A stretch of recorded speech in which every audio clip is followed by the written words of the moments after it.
Chapter 4, February 17, 1863. Very well, my child, you may see what you wish, but we cannot say how long this window on worlds will remain open. The surroundings begin to shimmer, a hole appearing in reality, widening in the air. You look deeply into it, eyes searching for a sign, a vision, some evidence. A familiar face is there, smiling yet full of concern. You know the voice, its friendly tones. Others are shouting, warnings and threats. You try to call out, but there's a crack of thunder, a scream, and everything turns red, blood red, and... Nissa opened her eyes. It was a dream, another dream. But this time it was her own. No, not a dream, more like a vision, a glimpse of the future perhaps, or of some forgotten yesterday. Yes, that was it, a premonition, the shape of things yet to happen. But what did it mean? Always questions without answers. Travelling with the doctor could be a very frustrating experience, she decided. She sat up, wondering what time it was. Outside, the voices of street vendors cut through the air, distinctive London accents running words together. Nissa got out of her narrow single bed and went to the window of the hotel room. It was cramped accommodation compared to the luxury and splendour of Windsor, but that was only to be expected. She pushed aside the curtains and looked down upon the cobbled streets of King's Cross. Horse-drawn carts, carriages and cabs rattled past, gentlemen and ladies taking the early morning air, a paper seller waving his wares above his head. 2 grubby-faced children were playing in the street, chasing each other between the carriages and carts. Another was standing happily in the still, steaming pile of horse droppings, feces warming the child's bare feet in the February cold. A few white flakes drifted past the window, but the snow was not settling yet. Nissa scrubbed her face with cold water. Once her ablutions were finished, she fought her way into the garment Mary had given her, a simpler dress without an awkward crinoline to hamper her movements. Nissa had no wish to spend a day on a train while trapped inside a metal cage, even if young ladies of this era considered such an encumbrance to be fashionable. After ensuring she still had her journal, Nissa ventured downstairs to find the doctor in the dining room, examining his breakfast. He held up a limp, sickly slice of fish, his face betraying every iota of his disappointment. "I enjoyed the kippers at the castle so much. I decided to order them here and see how they compared." "And?" "I suggest you try the porridge instead." "Porridge?" "A dish made from oatmeal or another cereal, cooked in water or milk to a thick consistency. Very nourishing. Some prefer it with sugar, but porridge is best with a sprinkling of salt, I find. In parts of Scotland, they pour the finished mixture into a drawer. Whenever somebody is hungry, they just open the drawer and cut themselves a slice to eat." Nissa peered at him across the breakfast table. "Is that true?" "You know something? I'm not sure it is. The Brigadier might have been pulling my leg about that." "The Brigadier? You must meet him sometime. Splendid chap." The doctor abandoned his kipper and went back to reading the Times. 1863. I wonder if England are on tour. Can't seem to find a match report. "Perhaps if you put on your glasses," Nissa suggested. "Good point." The doctor patted his pockets without success. "Must have left them in the TARDIS. Remind me to pick them up en route. During the journey I want to check the TARDIS instruments, see if there's been any change to the weakness in the space-time continuum. With any luck, that message will reach Cora Lynn before the soldiers attempt to enter the portal. And if it doesn't? Then I shudder to think of the consequences. Now, drink your tea. We have to meet General Dalton outside the station in 30 minutes. Volmer was determined to get an early start on the day, having failed to get much rest during the night. He had shifted uncomfortably in his sleep for hours, trying to push aside the nagging doubts that troubled him. What had Ash seen that could frighten a man to death? What did the Queen expect them to find beyond this portal she described? The sergeant found it difficult to escape a feeling of creeping dread, as if he might never see his Clara again. They had grown up on the same street in Whitechapel, but she had ignored him throughout their childhood years. It was only when he came home from the army for his first leave, the grubby young boy replaced by a dashing young man in uniform, that she acknowledged his attentions. They had courted for 5 months, awkward afternoons sitting in the drawing room under the watchful gaze of her parents, conversations progressing no faster than the hour hand on a clock. Only as Volmer was leaving and arriving did he get the chance to kiss her, polite pecks on the cheek gradually developing into passionate embraces. Clara was determined to keep her virtue until the wedding night, and Charlie, she always called him Charlie, a name he let no one else use, had respected that. The honeymoon had been a disaster. 2 bleak nights in a Brighton boarding house, the landlady peering around every corner at them. Then it was back to the army for him, and back to her parents for Clara, waiting until the day they could save enough to get a room of their own. She wanted a baby so much, it almost broke his heart. They tried and tried, but nothing came of it. Once she had been with child, but the infant was lost after 3 months, a terrible night. After that, she grew colder, unresponsive to his touch. If they couldn't have children, there was no need for him to expect any of that, she had said. So he had volunteered for longer postings away from home, and their marital bed had grown even colder. If only they'd been able to have a child, things might have been different. But it wasn't to be. So Charlie had concentrated on the army instead, rising through the ranks to become Sergeant Volmer. The young men in his charge had become his boys, in a way, the sons he would never have. But away from home he missed Clara so much. Sleep never came easy without her. That made him grumpy and irascible during the day, something he directed against the laziest of his troops. It kept them on their toes. Volmer quickly washed, dressed, and marched down to the water's edge. The crate had been left there the previous evening during the search for Ash. With the lieutenant dead, it was up to Volmer to ensure the mission met its challenge. He used the tip of a bayonet to crack open the lids of both crates. Inside the first was an upright box of burnished wood and metal, a heavy wheel mounted on either side of it. 2 round gauges were set into the wood. From near the base of the box, a pair of thick, hollow pipes protruded. The second crate contained what Volmer deduced must be the diving suit. It was like a pair of bulky rubber long johns. The suit had ties at its wrists and ankles, but round the neck was a metal and leather collar with fixed screws protruding upwards. Beside it lay a helmet of brass that would encase the entire head of whoever wore it. At the back of the helmet was an opening into which the hose nozzle could be screwed. At the front of the helmet was another circle of glass, screws and bolts holding it in place to seal off the interior. Volmer picked up the helmet. God, it was heavy. Kempshall must be stronger than he looked to bear the weight of this monstrosity. Last but not least was a pair of heavy leather gloves, again with ties at the wrists, and a mighty pair of boots. Quite the feat of engineering, isn't it? The sergeant spun round to find the naval officer approaching. Kempshall was smiling and rubbing his hands together, anticipation in his eyes. He was not wearing most of his uniform, just a vest and trousers over his unlaced boots. I had this especially made for me by a clever chap called Augustus Sieb in Denmark Street. Quite the craftsman, let me tell you. All the best fixtures and fittings, not like most of the suits Her Majesty's Navy has to use. How can you even move carrying all that weight? Volmer asked. Oh, it's easy once you're in the water, but on dry land it's something of a pig. Kempshall picked up the helmet and blew on the glass porthole at the front, buffing the surface with his palm. Look, I wanted to say sorry about yesterday. It had been a hell of a journey up, and I probably came across as quite the cad. This all seemed like some jolly adventure until we got back here and found your commanding officer was dead. The lieutenant slipped the helmet under his left arm and offered his right hand.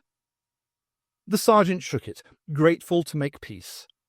He dug out Ash's orders and handed them to Kempshall, who read the page before giving a low whistle.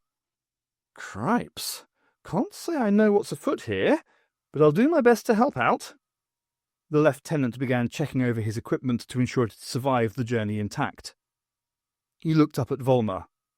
Look, old chap, I think it's best if you take charge of your men. Strictly speaking, I outrank you, but I can't see a lot of army lads taking well to orders from a naval officer. What do you think? Volmer agreed, finding himself rapidly revising his opinion of Kempshall. For someone who liked mucking about in boats for a living, the lieutenant was proving to be a man of common sense and sound judgment. The sergeant went off to rouse his men. He had noticed how short the days were this far north during the dead of winter. The sooner everyone got moving, the quicker they would be in completing their mission. Volmer had little urge to spend many more nights in this place, curse or no curse. Extract from Observations and Analysis, a journal. The train journey north to Scotland proved to be long, monotonous, and uncomfortable. I had suggested to the doctor we take to the TARDIS, which had been loaded into a carriage packed with other boxes and possessions. But the General was keeping a close eye on us, so we had to keep to our compartment for the first part of the journey. I took the opportunity to put a few questions to the doctor who, for once, had no distractions to occupy him. I started by noting how much talk there had been at Windsor about life after death. Yes, the Victorians were fascinated with trying to make contact with those that had died, the notion of spiritualism. Why? If you can make contact with those who have died, that tends to suggest there is some form of life after death. This era is a crossroads in the development of Western civilization, Nissa. For the first time, science is beginning to seriously challenge previously unquestioned teachings of religion, such as how mankind was created. The evolution theories of Charles Darwin created a storm of controversy, with debates raging about whether man was created by God or merely descended from apes. Once you start to question how humanity was born, it is only logical to consider what happens after death? Precisely. Overturn widely held religious beliefs and you create a philosophical vacuum. Such concerns are nothing new, either here on Earth or elsewhere. It is the nature of sentient beings to ponder such things. I had noticed the Doctor was careful never to contradict the Queen or James when they had talked about the spirit world. Why was that? I asked. Has James discovered a doorway to life after death? It's possible, the Doctor said, but anything is possible. Is it likely? I have my suspicions about that, but I am keeping an open mind, and so should you. The more questions we can ask, the greater the knowledge we gain. As always, the Doctor was adept in sidestepping any subtle inquiry. I decided to be as bold and blunt as Tegan would in such circumstances. Is there life after death? He sighed, perhaps realizing I would not let this go. Thousands of years ago, a Greek philosopher and mathematician called Pythagoras helped propagate a doctrine called metempsychosis, in essence, transmigration of the soul. He believed that when a human dies, its soul moves on to another home, be it human, animal, or even plant. Many religions have a similar belief, better known as reincarnation, in which souls are reborn forever. Others denounce this as blasphemy. But I saw you die and be born again. Regeneration is a form of reincarnation, but it is not infinite. Time Lords can only regenerate 12 times. When their last body dies, they die too. Unless they find a way to cheat death, I thought, but pushed that to one side. So, what happens to a Time Lord when their final regeneration dies? An electrical scan is made of the brain to collect all its knowledge. This is transferred into the matrix, a digital gestalt that is used to monitor events across time and space, and to predict future events. So they attain a kind of digital immortality. But that is just their memories and knowledge. What about their soul? The Doctor shrugged. I don't know, Nissa. Nobody does. That's why so many species on so many worlds have systems of faith. Religions offer them hope, and something I believe in, a moral code by which to live their lives. Does any religion offer all the answers? Does it matter if you believe in one God or 1,000? I don't know. I don't have all the answers, Nissa. We each have to find our own. He shifted seats to be beside me in our compartment. There's a race of people called the Maori who believe that when they die, their spirit leaves behind their mortal body and travels to the northernmost point of their country, a place called Cape Reinga. It's where the Tasman Sea and the Pacific Ocean meet, two mighty bodies of water crashing against each other. The Maori believe their spirit makes peace with itself and then dives into the water, becoming one with nature. I have to say, I like the sound of that. When the time comes, I hope to find my own Cape Reinga. I couldn't help giving the doctor a hug. It had taken several hours of preparations, but Lieutenant Kempshall was ready to make his first descent into the water below Coralline. Once the air hose was secured to the back of his helmet, two men began turning the flywheels on the rotary bellows box. The air quickly inflated the arms and legs of the suit, and Kempshall staggered to the side of the pontoon, Volmer leading him towards the water while slowly uncoiling a guide rope tied to the lieutenant's left wrist. "Remember the signals?" Kempshall shouted to the sergeant. Volmer nodded. "One quick tug on the guide rope means pump the air down to you faster. 2 quick tugs means pull you up. 3 quick tugs means jump in and get you." Satisfied, the lieutenant turned towards the water and let himself fall forwards, plunging into the river with a resounding splash. The guide rope and air hose rapidly unwound themselves over the edge of the pontoon as Kempshall tumbled down through the water. "Keep those flywheels turning," Volmer commanded. "The lower he gets, the greater the water pressure around him becomes, and the harder you'll have to pump the air." The sergeant crouched by the edge of the pontoon, looking down into the water. Already he had lost sight of Kempshall. Volmer wasn't a religious man, but he made the sign of the cross anyway, just for luck. "You wouldn't get me down there for love nor money," he vowed. Extract from Observations and Analysis, a journal. After several hours, the train stopped to shed and gain passengers, giving the doctor and me a chance to seek out the TARDIS. The tall blue box was wedged behind a selection of trunks and howling animals in cages. Once inside, I went in search of more comfortable clothes, choosing my favourite crimson tunic and trousers. The doctor was still calibrating the instruments when I reappeared. I know, this is hardly typical clothing for a Victorian lady," I said when the doctor raised a quizzical eyebrow at my attire. "But I am not a Victorian lady. If anyone asks, I will simply say this is traditional on Traken." "Adult women on Traken traditionally wear long gowns and dresses," he said. "You and I know that, but nobody else does. Since everyone here is too polite to ask where Traken is, they can hardly contradict me about what people wear there. So, making any progress?" "Just about," he replied. "I had hoped the TARDIS might be able to locate James from his Artron energy signature, but no such luck." I suggested the parasitic organism inside him only registered during a manifestation.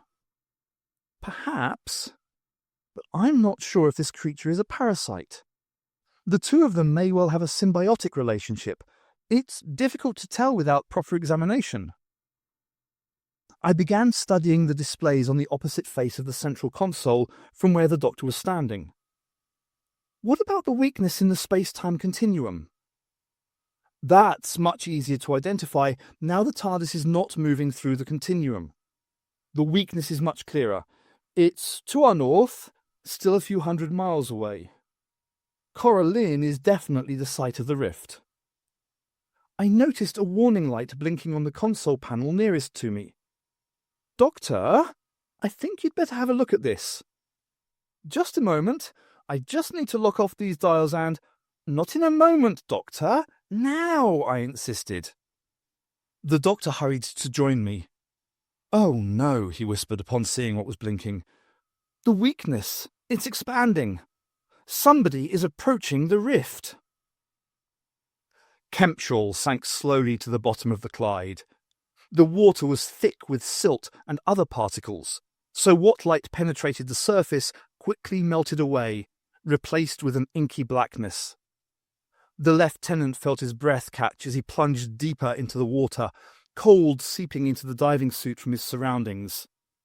He gave the guide rope a single tug. After a few moments, more air surged down to him. Kempshall bent his knees and spread his legs slightly to brace for impact, arms held out to ensure the diving suit did not tip over. Finally, his heavy boots touched the bottom, their impact cushioned by a thick layer of sediment underfoot. He looked about himself, but could certainly see no glowing light. The orders from Her Majesty had been rather vague about quite what it was he could expect. Kempshall decided his best move was to find the edge of the riverbank and begin searching outwards from there. Surrounded by blackness, he closed his eyes and let his other senses take control. Floating down in the suit had given the lieutenant that familiar sense of weightlessness, all his earthly cares removed. But now, the downward pressure from the lumps of lead secured to his helmet was all too evident. His bulky, gloved hands reached ahead, fingers stretching out in search of unseen obstacles. Fallen trees or rocks might be lurking down here, waiting to trip him up. If he should become entangled in the branches of some dead oak, those above would not be able to pull him out, nor could they send anyone else down to rescue him. The lieutenant proceeded with caution. Eventually, he found the side. One hand brushed against a rock protruding into the river at head height. A trickle of sweat ran down his nose, and his breath was coming in shorter and shorter gasps. More air. He needed more air. The lieutenant gave the guide rope another sharp tug. As he did so, the protruding rock shifted in his grasp, then came away from the side of the bank. A glowing white light burst outwards from where the rock had been, enveloping Kempshall. Even with his eyes closed, he could see the light, such was its intensity. He reached into the light and clawed at its edges. More rocks fell away, creating a wide opening. As the gap increased, the glare softened and became less harsh. The lieutenant eased one eye open a fraction, then slowly opened the other. He felt the light reach out to greet him, like the warmth of a mother's embrace. Johnson and Hawthorne spent a wasted morning in Lanark, trying to persuade someone to collect Lieutenant Ash's body. The local undertaker steadfastly refused to countenance a trip to Coralline. He eventually agreed to supply them with a plain pine box with rope handles hanging out of its sides. "Bring it back here and I'll do what's right, but I won't set foot within a mile of that place." So the two soldiers marched back into camp, carrying the simplest of coffins.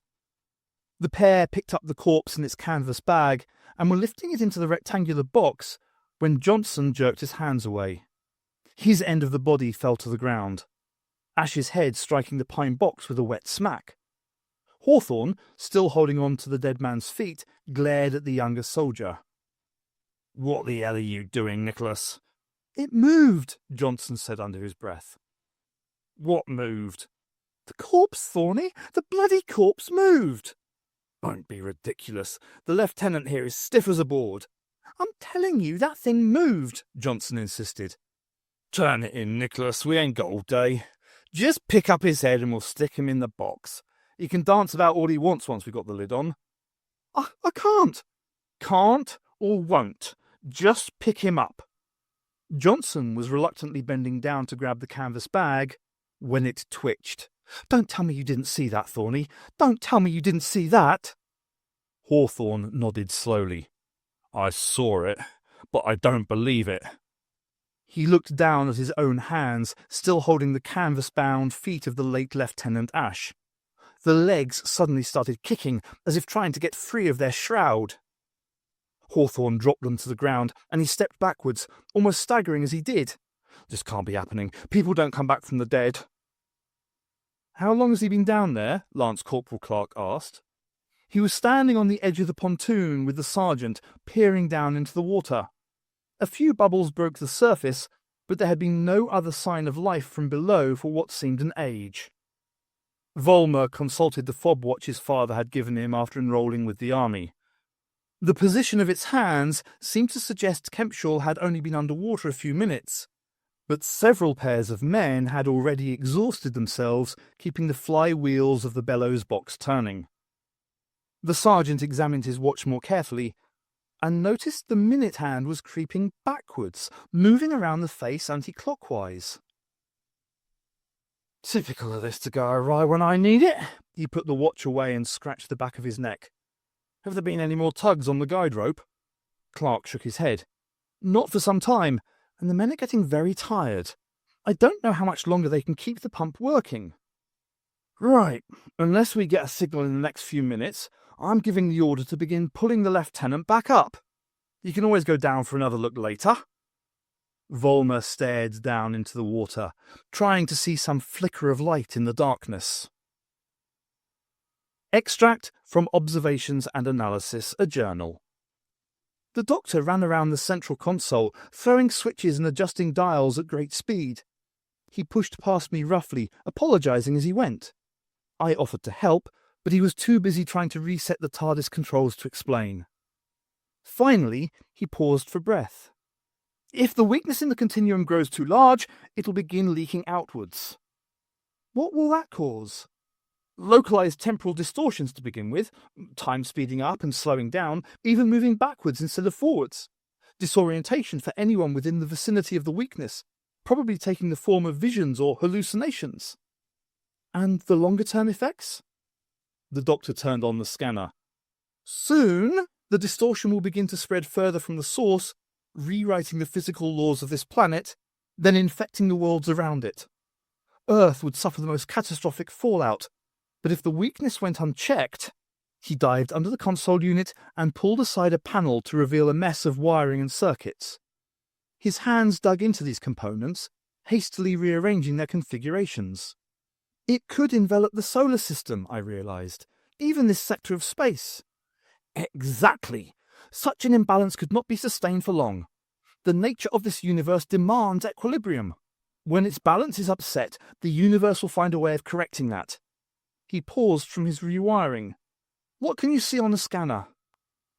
I looked up and gasped. Superimposed over an image of Britain was a dark red stain. I pushed a button on the nearest control panel, increasing magnification. The crimson discoloration grew larger as the scanner image closed in on the source.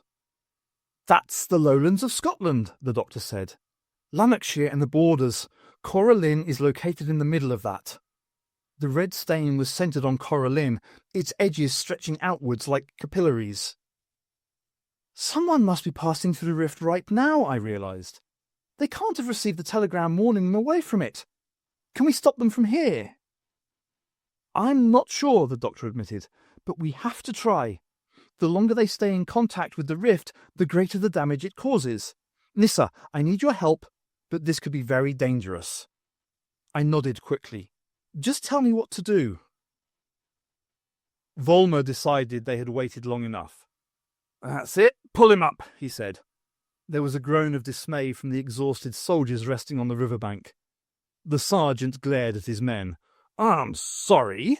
Are you feeling a wee bit tired, is that it? Well, I couldn't give a tinker's damn for that. Now move, he bellowed. The soldiers sprang to their feet and ran onto the pontoon, taking up positions on either side of the guide rope that snaked into the water. The two men turning the flywheel stopped to let the others past, getting an earful from Volmer for their courtesy.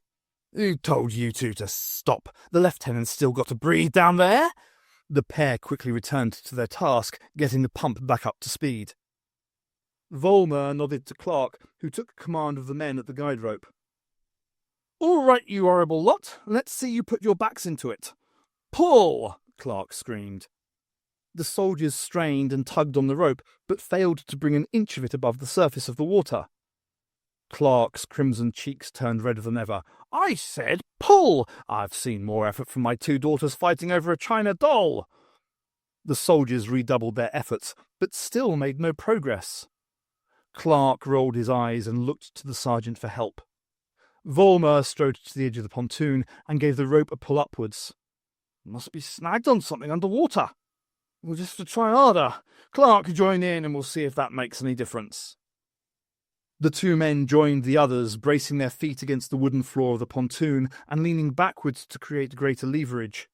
Volmer filled his lungs with air before screaming out the order. Pull! Pull!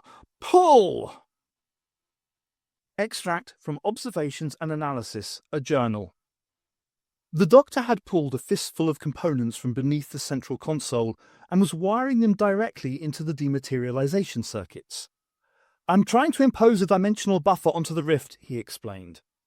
"When I throw the dematerialization switch, the TARDIS will redirect that energy to where the weakness in the continuum is most prevalent. It will expunge any matter that has crossed over from the other side of the rift." That would have the same effect on anyone from Earth inside the rift, I knew, pulling them back to this side. But even if the doctor succeeded, he ran the risk of burning out half the circuits in the TARDIS. We would be stranded on Earth until they could be repaired. When I put my assessment to him, he nodded grimly. "That's the best case scenario, yes. And the worst case?" "Explosive decompression of time and space within these walls. The old girl would tear herself apart, taking us with her. The effects would be limited to the TARDIS interior, so the other passengers on the train are safe." The doctor finished his rewiring. "If you want to leave now, I would understand. You don't have to share the risk with me." I shook my head and smiled. "Right now, this is the closest place I've got to a home. So, what do you need me to do?" The doctor indicated 3 dials on the console unit. "Those readings will indicate the degradation propensity of the buffer.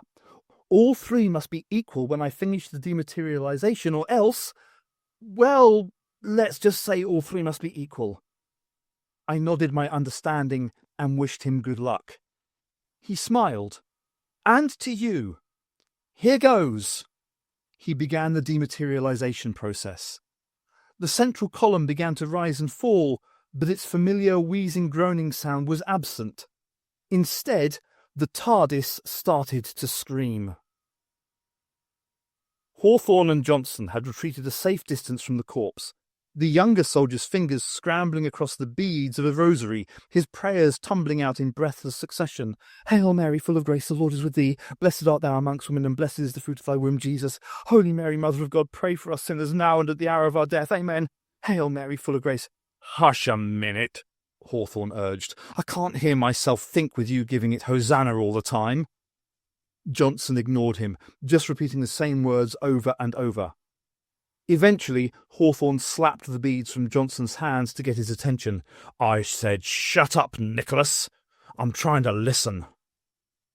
Johnson picked up the beads but did not resume praying. Instead, he leaned closer to the other soldier. "Listen to what?" "Breathing. I thought I could hear Lieutenant Ash breathing." They both fell silent, straining to catch any sound. A tiny whisper crept back to them. "Daisy? Is that you, Daisy? I didn't mean to hurt you." Hawthorne could feel a chill snake down his spine, shivers trembling his hands. The voice. It was that of Lieutenant Ash. Hawthorne looked sideways at Johnson, who just nodded. He could also hear the voice, it seemed. "Daisy, please, you must forgive me. I just wanted to be your friend." "Who the hell is he talking to?" Johnson whispered. "I don't know," Hawthorne said. "I didn't know corpses could kick, let alone talk. Maybe that undertaker was right. Maybe this place is cursed. Must be if it can scare people to death and then bring them back to life again." "Daisy, you don't understand." Ash's voice was getting louder now, becoming increasingly querulous. "I didn't know there would be so much blood. Please, Daisy, No! The lieutenant was screaming now, an animal howl of pain and terror. Then just as quickly as it began, the howling ceased. Extract from Observations and Analysis, a journal. 2 readings are level, I shouted, straining to be heard above the cries of the TARDIS. "But the 3rd is still oscillating." The doctor nodded, hands dancing across the console, adjusting the controls in search of a solution. "I'm rerouting power from the ship's ambient systems, trying to override this negative feedback from the rift." He twisted the dial, and the TARDIS lurched sideways, the central column juddering as it rose and fell. "Doctor, that only made things worse. 2 dials oscillating now." "Switching back," he replied, but reversing the dial made no difference. I felt my intestines begin to churn and pulsate as if they were being scrambled from the inside out. My knees gave way and I fell to the floor, still grasping the side of the console. I tilted my head back, trying to focus on the 3 dials. "Doctor, all 3 are oscillating now." A series of explosions rocked the console, roundels flying across the room as flames and smoke began filling the interior. "She's breaking up," the doctor shouted. "I'll have to risk rematerializing." I dragged myself to my knees, all the time keeping my focus on the trio of dials.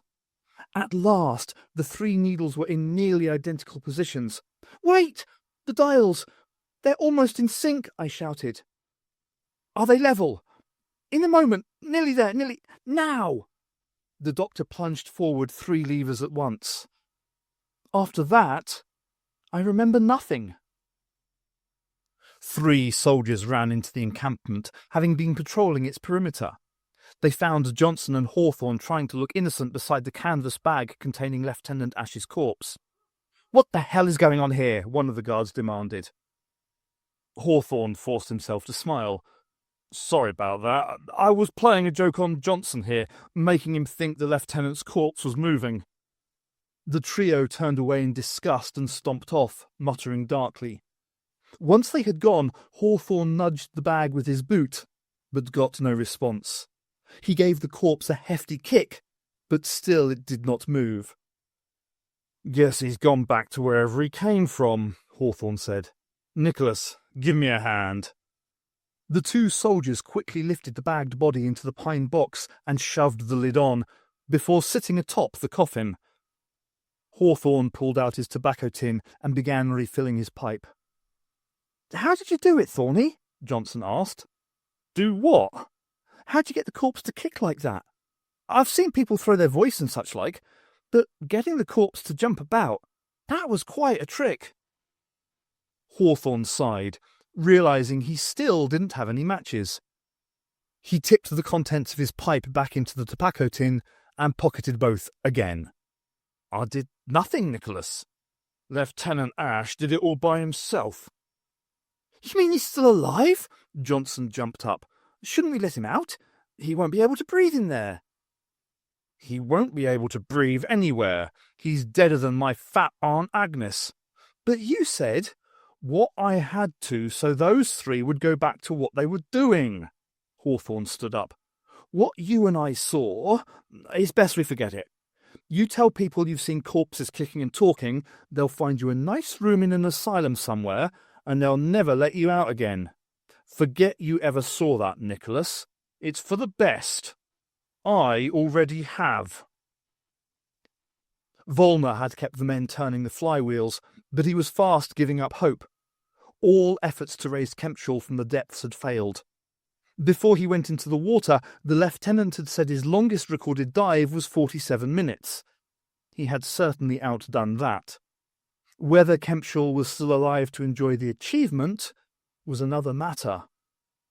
Clark was laying down on the pontoon, one hand resting on the guide rope in case of any movement. "What do we do if his body can't be recovered?" the lance corporal asked. "Can you have a burial at sea in fresh water?" "Don't talk stupid, Clark," Volmer replied. "The Navy will send another diving suit and somebody else can go down to see what happened to the lieutenant. We'll give it another hour, then I'll go downriver and have a telegram sent back to General Dalton telling him what's happened. Leave the thinking to the men in charge." "But that could take days," Clark said. "We don't want to be stuck here for—" He stopped abruptly, twisting his head slowly sideways to look at the rope. It jumped twice in his hand, lay still for a few seconds, then was jerked twice again. "It's him! He's still alive! Bloody hell, he's still alive!" Volmer was already on his feet, buttoning the front of his tunic. "How many tugs?" "4. 2 short, a pause, then 2 short again." "2 short tugs. That means pull him back up." The sergeant called to the men on the riverbank, some of whom were already running towards the pontoon. "Come on, you lot, he's still alive! Move it!" Within seconds, the men were in place on either side of the rope, pulling it out of the water with all their might, the blisters on their hands and muscle strains forgotten. Extract from Observations and Analysis, a Journal. my recollection of events resumes with utter darkness. I remember opening my eyes and seeing nothing. The black was so complete, I wondered whether one of the explosions had blinded me. I rolled onto my side and sat up, aware of a myriad of bumps and bruises around my body. It felt as though I had been pummeled by 1,000 fists, no doubt a side effect of the TARDIS trying to pull itself apart. Within a few hours, I would be black and blue. But there were more pressing concerns. I called out for the doctor, not sure whether he was nearby. "Yes," he replied quietly, "I'm just—" A click interrupted him, and dim lighting began to illuminate the console room. The doctor was standing over the central unit, examining the damage to its circuitry. I found myself near one of the console room's walls. The final blast must have thrown me across the room, explaining the dull pain lancing across my body. I stood up and joined the doctor at the console. "Well, did we succeed?" "Hard to say. We're still in one piece, so that's a good start. What monitoring systems are left suggest the dimensional buffer was successfully imposed over the rift, but only temporarily. The ship shut down to protect itself from feedback." I began checking the console unit nearest to me. The results were not encouraging, a conclusion the doctor soon underlined. "It will take hours, perhaps days, to repair all of the circuits. We certainly won't be able to repeat that maneuver for some time. If we want to stop the rift getting any larger, we will have to do that without the help of the TARDIS." I wondered aloud how long I had been unconscious. The doctor said creating the dimensional buffer had disabled the ship's chronometric systems. "Best pop outside and see where the train is," he said with a smile. "Maybe that will give us an indication." The doctor flipped the lever that opened the external doors of the TARDIS and began walking expectantly towards them. But the two heavy panels remained stubbornly shut. "Do you want me to try?" I asked. But repeated efforts produced no better results. The doors groaned inward slightly and then stopped altogether. The doctor's shoulders sagged. "It seems we'll have to do this the old-fashioned way. Nyssa, would you be so kind as to fetch me the manual door crank?" Getting Kempshall up from the depths of the river was an exhausting process. Even when the soldiers succeeded in raising the diving suit to the surface, it took another mighty effort to heave Kempshall out of the water and onto the pontoon. The lieutenant did not make the process any easier by waving his arms and gesticulating wildly. Eventually, Volmer realized what was causing Kempshall's distress. The hose had become folded upon itself, and no air was getting into the diving suit.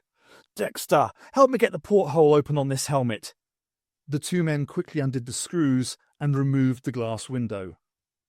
Kempshall took in huge gasps, filling his lungs with air. While the lieutenant was recovering, Clark helped the sergeant lift off the cumbersome metal helmet. They were shocked to find Kempshall's hair had turned white while he was under water, acquiring exactly the same colourless quality as that seen on Ash's corpse. Did that mean he would suffer the same fate? What was down in the depths that could cause such a sudden change? What had Kempshall seen to turn his hair white? Volmer and the Lance Corporal exchanged a glance, but said nothing for the moment, focusing on getting the naval officer out of his diving suit. When the lieutenant was able to talk, he beckoned Volmer close to him. "Not in front of the men, Sergeant. What I have to say is for your ears only. Understood?" Volmer nodded. He had Clark take the men back up to the camp on the hillside. It had been a long day, and they all needed a meal and some rest. "How long was I down there?" Kempshall asked when he was alone with the sergeant. "Difficult to say, sir. Regrettably, my watch seems to have packed up. But the sun is already setting, so several hours at least."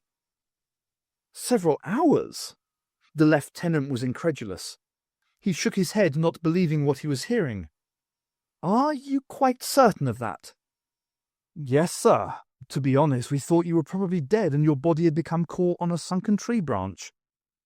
"I know it took some minutes to reach the bottom of the river, and just as long to haul me back up again, but hours?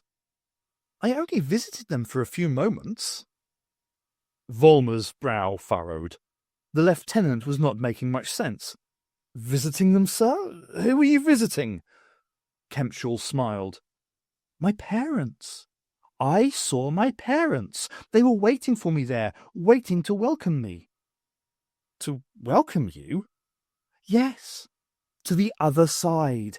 They were like angels, Volmer. I don't mean they had wings or anything, but they had such a look of contentment and peace about them. They were just as I remembered them. My father so noble and upright. My mother so beautiful. They reached out to me, said that they forgave me." The lieutenant's eyes misted with tears. "You know something? I haven't cried since they died all those years ago." When the train reached its destination, Dalton was surprised to discover the doctor and Lady Nissa emerging from the goods carriage. "My goodness, don't tell me you've spent that journey amongst all the cargo," Dalton said, striding forward to shake the doctor's hand. "Not all of it, no. Nissa and I just wanted to make sure my equipment had made the trip north safe and sound." The General could not help noticing the new clothes into which the young woman had changed. "What interesting garments, if you don't mind my saying so." "Not at all, General. It's traditional clothing for a woman where I come from," she replied. "Crinolines and silk gowns may be fitting for the royal court, but I doubt they will be so compatible with our destination." Dalton was taken aback. He grasped the doctor by an elbow and led him to one side. "Am I to understand you intend for the Lady Nissa to accompany us all the way to where the contingent is camped? I would have thought it more proper for her to take lodgings with a family of good repute nearby, perhaps downriver in New Lanark." The doctor smiled benignly. "Don't worry, General. I would never expose Nissa to any harm or danger without seeking her approval first.